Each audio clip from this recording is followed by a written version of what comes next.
du Fils et du Saint-Esprit. Amen. Aujourd'hui, nous ne fêtons pas un anniversaire.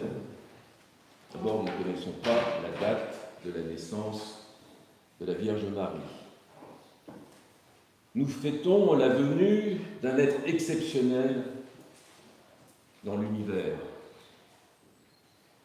Si exceptionnel que les cieux sont en joie. Nous avons entendu hier, ou ce matin, je ne me rappelle plus, un père dans son sermon qui dit que nous n'avons qu'une petite image de la joie qui est dans le ciel.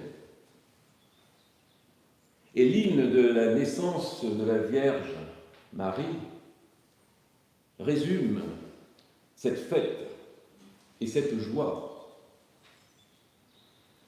Ta nativité, ô Mère de Dieu, a révélé la joie à tout l'univers, car de toi s'est levé le soleil de justice, le Christ notre Dieu. Et l'on dit, on chante « Réjouis-toi, Marie, réjouis-toi, épouse inépousée ». La joie est liée au royaume de Dieu. Et pourquoi cette joie ? Parce que la naissance de Marie annonce la bonne nouvelle, le salut des hommes. Je ne suis pas sûr que nous comprenions bien ce que ça veut dire, le salut des hommes. Sinon, nous serions comme les anges, nous serions dans la joie. Le salut, c'est bien sûr l'incarnation du Verbe de Dieu pour nous permettre de rejoindre Dieu dans le Christ. C'est ce qui est résumé dans « Dieu s'est fait homme » pour que l'homme devienne Dieu par participation à la divinité. C'est un objectif extraordinaire. Et Marie l'exprime. Sans elle, il n'y aurait pas de salut. Bien sûr, sans le Christ, il n'y aurait pas de salut. Mais il fallait que dans la liberté de l'homme, le Christ puisse s'incarner. Et c'est ce qui a nécessité l'élection du peuple hébreu, pour que de génération en génération se forme l'être le plus parfait, le plus digne de recevoir Dieu en son sein. Marie est la plus parfaite créature de la création. Il n'y en aura pas d'autre, sinon nous-mêmes, quand nous serons dans la résurrection et la glorification de nos corps. Mais dans ce monde, seule Marie accomplit le dessein de l'élection. On le dit dans la ballade à Notre-Dame, la Sainte Trinité l'a élue. Elle a été élue, elle a été bénie. Et les pères disent, quand nous entendons la sagesse a formé, a bâti sa maison, ils parlent de Marie. La sagesse a créé Marie, la plus belle, la plus pure, l'immaculée, sans péché. Et donc, cette création, même Saint Jean Damascène dit, le ciel a été formé sur la terre. C'est un être exceptionnel, dont l'exceptionnalité va être montrée au monde comme un signe. D'une part parce qu'elle naît à partir de la stérilité de sa mère Anne, donc par un miracle. Et elle-même va concevoir le Christ en étant vierge. Vierge avant, vierge pendant et vierge après la naissance du Christ. Et l'Ancien Testament préfigure Marie, annonce Marie par des images ou par des événements qui ne sont que des manifestations anticipées de l'apparition de Marie. Nous avons par exemple Jacob, à Luz, il s'endort sur une pierre et il voit une échelle qui monte au ciel avec des anges qui en descendent et qui y montent.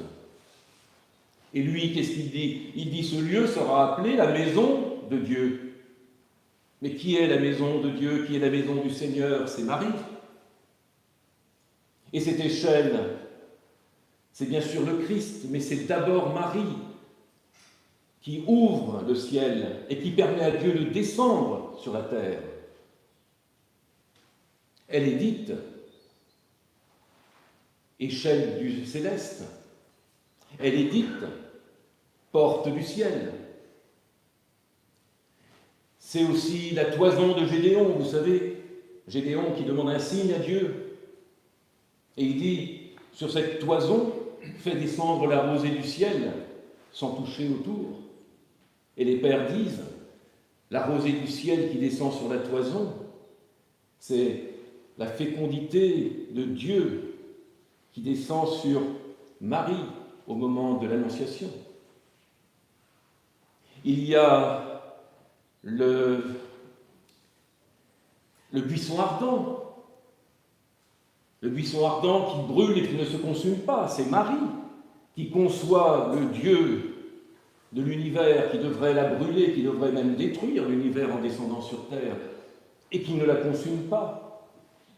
Ce sont les 3 jeunes gens dans la fournaise qui sont préservés du feu.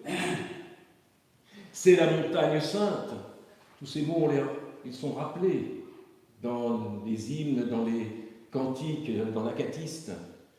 La montagne sainte, c'est une vision de Nabuchodonosor qui demande à Daniel de l'interpréter et qui dit que cette montagne sainte, un rocher va s'en séparer et va détruire une immense statue qui représente toutes les nations du monde. Parce qu'un seul royaume n'existera à la fin des temps que celui de Dieu. Donc nous avons cette annonce de Marie qui appelle et qui rappelle l'incarnation. Mais est-ce qu'après l'incarnation, Dieu jette son instrument? Eh bien non, on l'a entendu.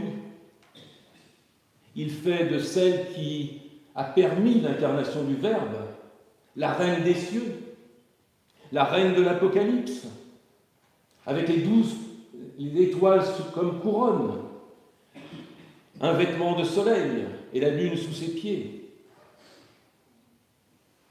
Elle est la rose mystique, cette rose que l'on voit dans toutes les apparitions de Marie. On la voit à Lourdes avec des roses jaunes, à Fatima des roses blanches, et à Guadalupe avec des roses roses. Parce que la rose est la plus belle créature, la plus belle fleur de l'univers, la plus parfaite. Et Marie ne peut être accompagnée que de personnes parfaites. Et elle ne peut être accompagnée par nous auprès du Christ que si nous atteignons cette perfection, grâce à elle. Parce que Marie est la mère de la vie, la mère des vivants, notre mère. Ève est aussi dite la mère des vivants, mais les vivants voués à la mort. Marie est la mère des vivants voués à la vie. Vouée à la vie si elle peut nous engendrer dans le Christ. Et Marie, vous le savez, vous le voyez sur les icônes, certaines icônes qu'on appelle Obiditria, elle présente le Christ. Elle dit voilà, le salut est là. Vous pouvez passer par moi pour atteindre ce salut. Marie est la médiatrice parfaite, parce que de sa chair a été créé ou a été tissé le Dieu homme. Il n'y a que sa chair, il n'y a pas la chair d'un autre homme. Il y a l'esprit qu'envoie le Père, mais il n'y a que la chair de Marie. Le Christ est fait de notre chair. Et cette chair, nous pouvons la diviniser si nous suivons Marie. Elle est médiatrice, elle est orante, elle recueille toutes nos prières, toutes nos demandes, en particulier la demande de la sainteté. Nous ne devons pas l'oublier. Et Marie est aussi la protection de tous les chrétiens. On dit qu'elle est le rempart des chrétiens, la terreur des démons, parce que nous sommes attaqués, bien sûr, nous subissons ce que la nature nous impose parfois dans ce monde déchu, mais nous sommes attaqués aussi par les démons. Et vous savez que dans la Genèse, il est écrit que la femme écrasera la tête du démon, écrasera le serpent. Et c'est Marie qui doit être invoquée quand on sent que quelque chose ne va pas et que nous sommes dans le trouble, car là où il y a le trouble, il y a le démon. Donc je crois que dans cette journée de la nativité de la Mère de Dieu, qui commence le processus que nous vivrons tout au long de ces mois, le processus de l'incarnation et de la rédemption de l'homme. Et donc nous commençons avec Marie et nous terminerons avec Marie, avec la Dormition. Eh bien, dans tout ce processus, nous devons essayer de prendre conscience de l'importance de Marie dans notre vie et de l'importance de Marie dans notre salut.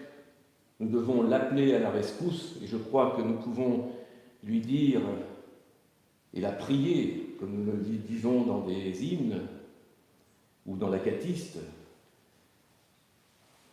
Marie, Mère de Dieu, prie pour nous et sauve-nous. Amen.